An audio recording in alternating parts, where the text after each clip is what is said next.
Caríssimos, o Catecismo nos ensina que um dos fins da Santa Missa é justamente a ação de graças. Nosso Senhor foi pregado à cruz não apenas para reparar o pecado, mas também para dar graças. Enquanto a reparação pertence unicamente a este mundo, enquanto a reparação irá passar, porque não haverá necessidade de reparação no céu, uma vez que os santos estão perfeitamente perdoados de suas culpas e de suas penas, a ação de graças, por outro lado, irá perdurar por toda a eternidade. A ação de graças será o canto de louvor dos santos, como diz o Salmo: cantarei eternamente as bondades do Senhor. Devemos aprender, portanto, a render graças, devemos começar na terra o que praticamos por toda a eternidade, como disse Santa Teresinha ao escrever a história da sua alma. E por este motivo, não podemos ignorar o quanto este Evangelho da cura dos 10 leprosos tem a nos ensinar sobre a ação de graças. A primeira circunstância, caríssimos, que aparece neste episódio do Evangelho é o lugar em que ele ocorreu. Sabemos que os leprosos não podiam viver em lugares habitados conforme ordenado na lei do Antigo Testamento, razão pela qual costumavam se confinar juntos para conseguirem se ajudar mutuamente em sua doença. Os leprosos do Evangelho de hoje, portanto, saíram do seu confinamento e encontraram Nosso Senhor na entrada da aldeia. Aqui já podemos notar que eles tinham fé. Os leprosos tinham fé, caríssimos, porque entraram na aldeia da qual deveriam manter distância para não contaminar ninguém. Eles tinham fé porque foram ao encontro de Nosso Senhor Jesus Cristo, atraídos por sua fama, e porque gritaram juntos suplicando a cura, chamando-lhe pelo título de mestre, ou seja, reconhecendo a sua autoridade.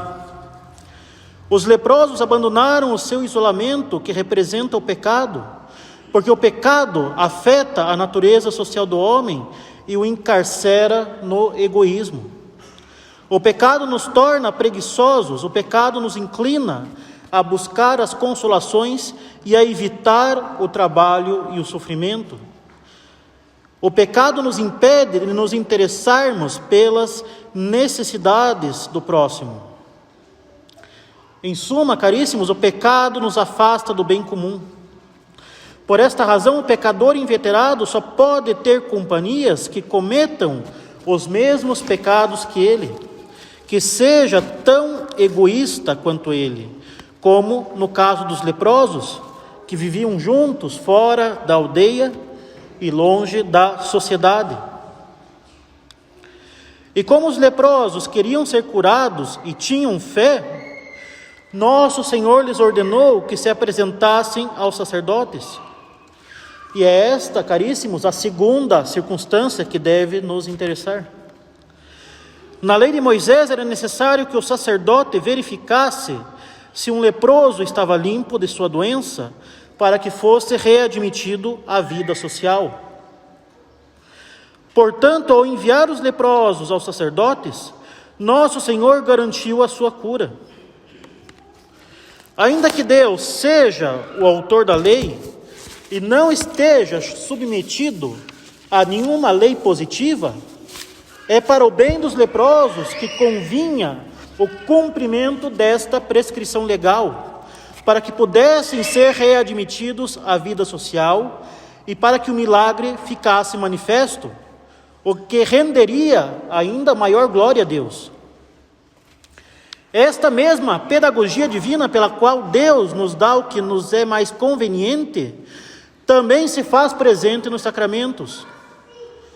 Como disse São Tomás de Aquino, os sacramentos foram instituídos em favor dos homens. Nosso Senhor poderia nos salvar sem o sacerdócio, sem a confissão sacramental. Mas, se quis precisar dos ministros sagrados, é para o nosso maior bem. A terceira e mais importante circunstância do Evangelho, caríssimos, é a atitude dos leprosos enquanto se dirigiam aos sacerdotes. Os leprosos ficaram curados enquanto andavam, ou seja, eles não apenas chamaram Cristo de mestre, mas o obedeceram, e isto antes mesmo de verem a cura. Mas tão logo perceberam que estavam limpos, que continuaram seu caminho até o templo sem voltar para trás, com exceção do samaritano.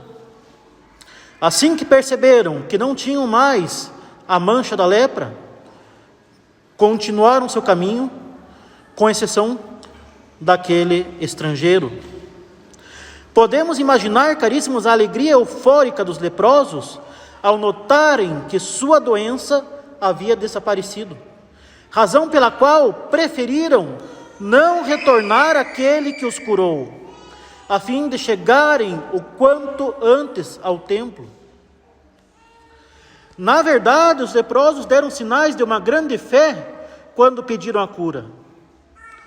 Todavia, este ato de fé não se converteu numa vida de fé ao se afastarem definitivamente do autor daquela cura. E não fazemos nós o mesmo a cada vez que nos aproximamos dos sacramentos? Se nós somos católicos, então nos aproximamos dos sacramentos com fé, porque o católico crê na eficácia dos sacramentos.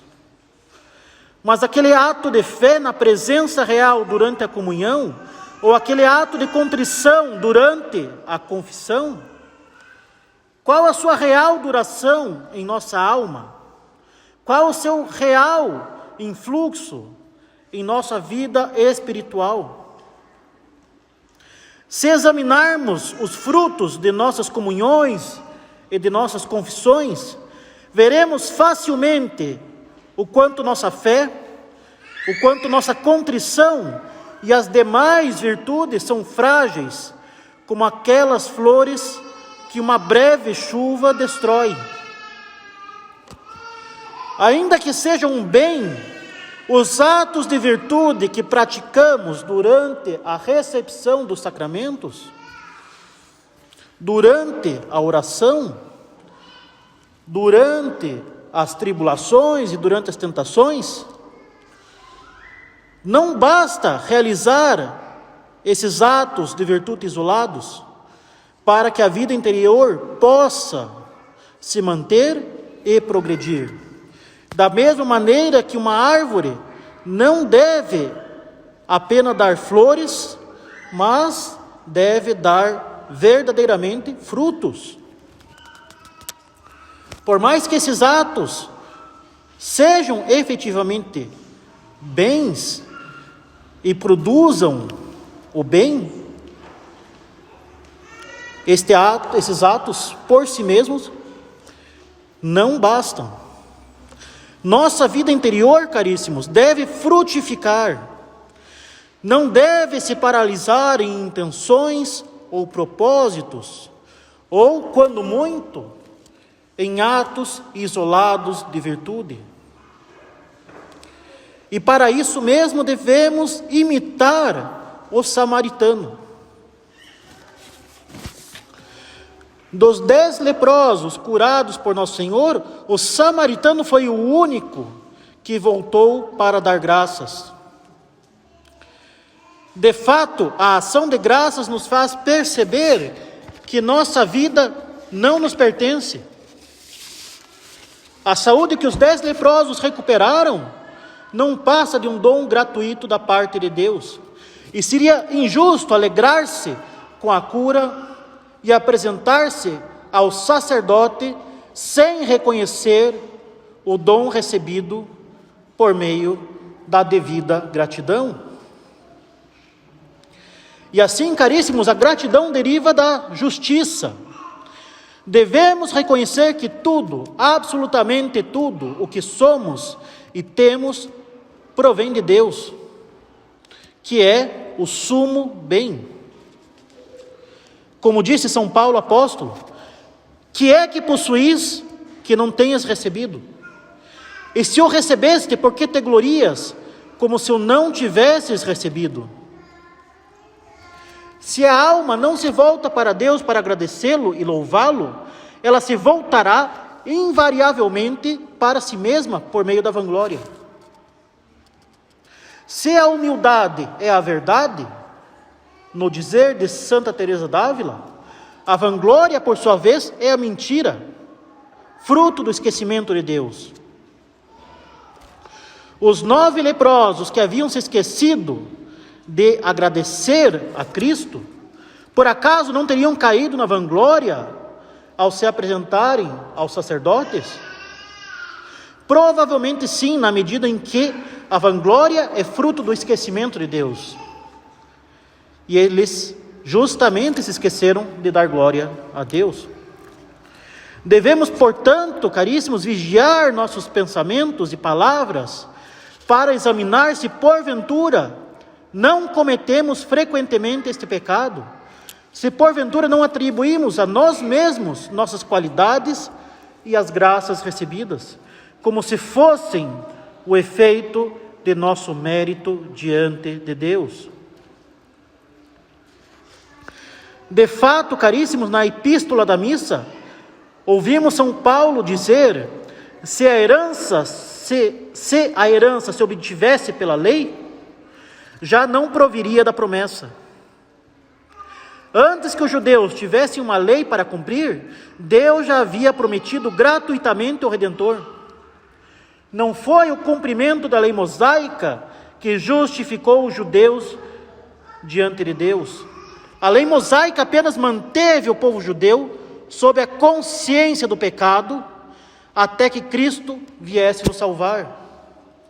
A lei mosaica, enquanto tal, não salvava, mas mantinha o povo judeu na expectativa do Salvador. Isso significa que se podemos adquirir méritos diante de Deus e crescer em graça, é somente porque nosso Senhor nos adquiriu a redenção.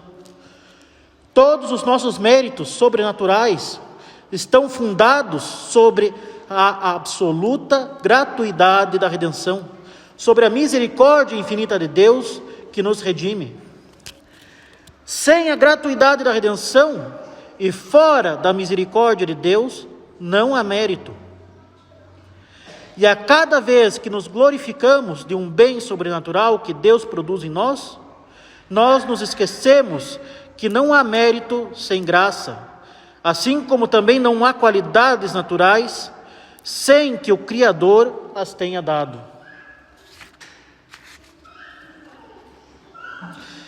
Caríssimos, a gratidão deriva da justiça, porque é justo agradecer a Deus. Mas a gratidão é muito mais que a justiça. Uma dívida de justiça pode ser paga, e após ser paga, cessa toda a obrigação. Ninguém deve afeto ou gratidão perpétua a alguém de quem adquiriu com justiça um bem ou um serviço. Por outro lado, nossas dívidas para com Deus não cessam, porque dele recebemos absolutamente tudo, seja os bens naturais, seja os sobrenaturais. E porque tudo o que ele nos dá tem por finalidade a nossa união com ele na luz da glória. Portanto, nossa dívida para com Deus é principalmente uma dívida de caridade, uma dívida que não cessa. Como diz São João da Cruz, o amor com amor se paga. Em nossa dívida para com Deus, caríssimos, devemos considerar muito mais o amor com o qual Ele nos ama do que os bens que Ele nos dá. Tudo o que Ele nos dá são efeitos do seu desejo ardentíssimo de nos dar o céu, de nos dar o seu coração. de fundir o nosso coração com o coração dele, como ferro que se torna incandescente quando lançado no fogo. A atitude natural de alguém que recebe algum dom é de procurar conhecer quem lhe deu e por que lhe deu. Caríssimos, se nós compreendêssemos que tudo, absolutamente tudo o que temos é dom de Deus, nós deveríamos ter um grande desejo de conhecê-lo, de amá-lo e de reconhecer que é Ele o autor de tantos bens que possuímos. E esta foi a atitude do leproso samaritano, que voltou para o autor da sua cura e o adorou. E assim a fé do samaritano não apenas o curou, mas também o salvou. E a nossa fé, caríssimos, a nossa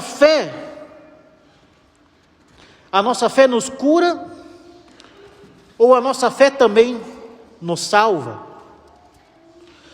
O católico que paga apenas o estrito necessário, que se contenta com a mediocridade, que apenas cumpre os preceitos da lei da igreja, como assistir à missa nos dias santos e se confessar uma vez ao ano. Este católico se contenta com a contrição durante a confissão, com a adoração durante a Santa Missa, com a caridade durante a comunhão, mas não faz da vida uma ação de graças. Ele não paga com a vida os benefícios de Deus. Ele não paga amor com amor. Ele acha que este mínimo necessário basta. E não podemos dizer que esse mínimo necessário não seja bom. É evidente que é. Mas este mínimo necessário se resume àquele instante. Este mínimo necessário não é o suficiente para pagar a caridade de Deus com a nossa vida.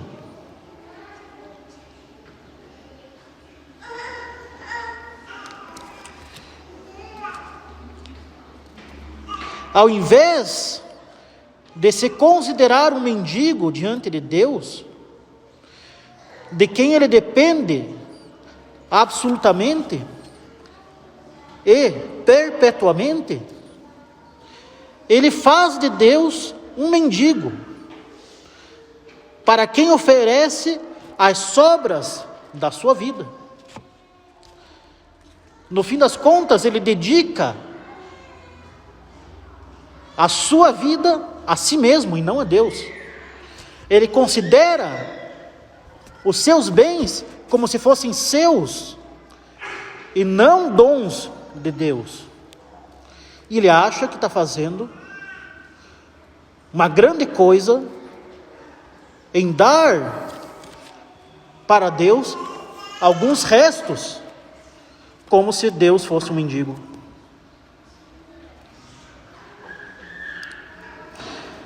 Caríssimo, será que nós não oferecemos a Deus as sobras daquilo que nosso Senhor nos dá com tão grande generosidade? Afinal, oferecemos as sobras quando não fazemos questão, por exemplo, de chegar mais cedo à missa, quando nós nos contentamos com o mínimo necessário, não dando mais tempo, podendo, para Deus, não aproveitando as oportunidades que nós temos, por exemplo, durante a semana, de nos encontrarmos com nosso Senhor, seja na Santa Missa, seja pelo menos adorando no sacrário. Oferecemos as sobras quando atrasamos consideravelmente a nossa confissão, quando não fazemos um exame de consciência diligente, quando não cumprimos com prontidão a nossa penitência, deixando-a para depois, ou até mesmo se esquecendo dela. Oferecemos as sobras quando temos tempo para vagar irresponsavelmente na internet, mas não somos capazes de rezar sequer o terço do rosário diariamente. Esta comparação é muito conhecida já. Temos tempo para assistir inúmeros vídeos no YouTube, mas não de rezar um terço, que bem rezado leva cerca de 15 minutos, o que equivale a uns 3 vídeos no YouTube.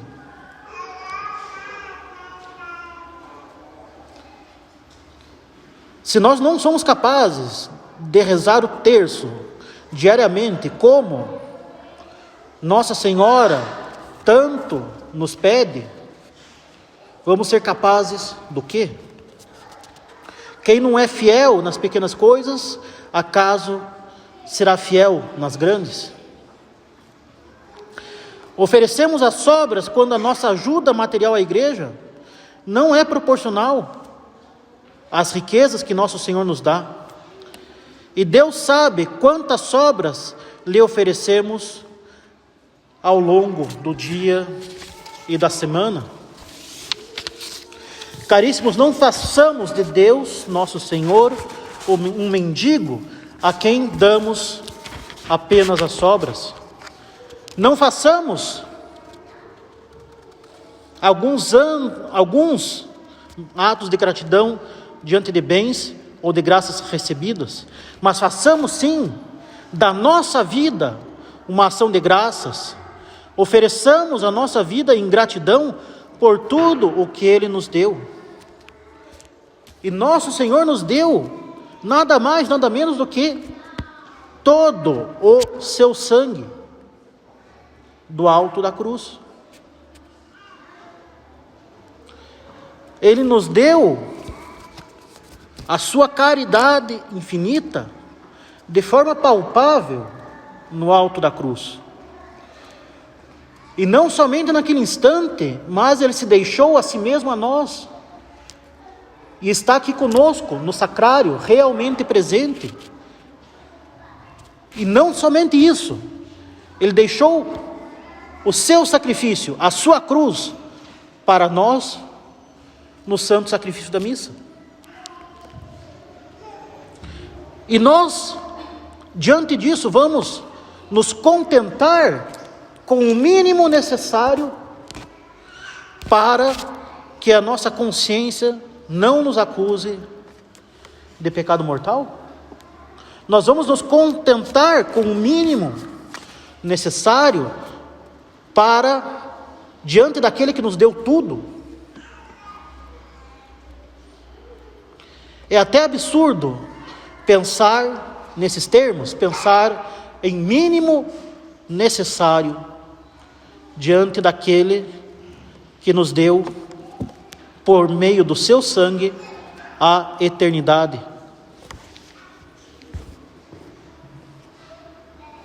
A caridade deve de tal modo moldar, configurar cada um dos nossos atos, que toda a nossa vida deve ser uma sinfonia em louvor de Deus.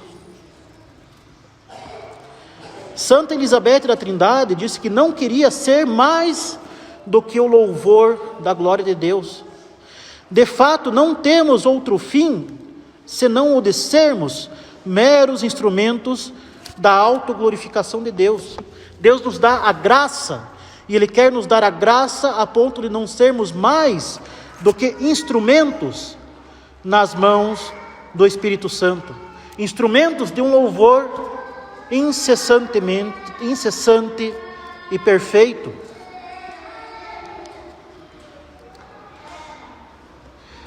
Então, caríssimos,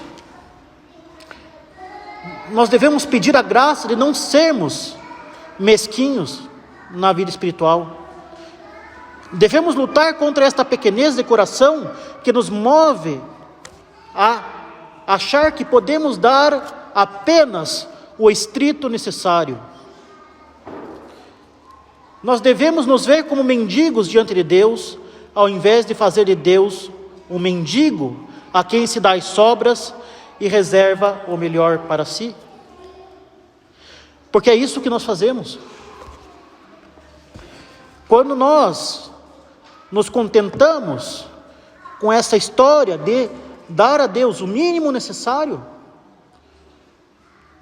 nós achamos que nós estamos fazendo um favor para Deus.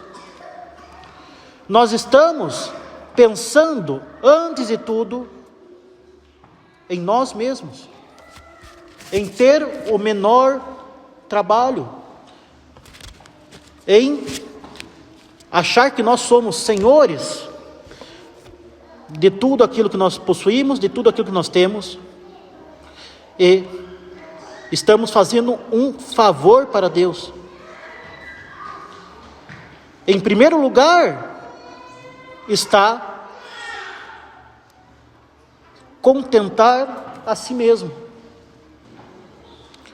é fazer de si mesmo o próprio Deus, e este pensamento é demoníaco. Não podemos nos reservar nada, nem o tempo, nem o dinheiro, nem as qualidades e sequer o sentido da vida. Não temos outro fim senão a união com Deus, e tudo o que fazemos deve se ordenar a este fim. E assim, caríssimos, peçamos ao nosso Senhor, nosso divino médico, que durante esta Santa Missa, Ele nos cure desta lepra espiritual, pela qual nós queremos sempre guardar o melhor para si mesmo, pois quem guarda a própria vida para si, permanecerá para sempre um leproso diante de Deus. Louvado seja o nosso Senhor Jesus Cristo, e no Pai, do Filho e do Espírito Santo. Amém.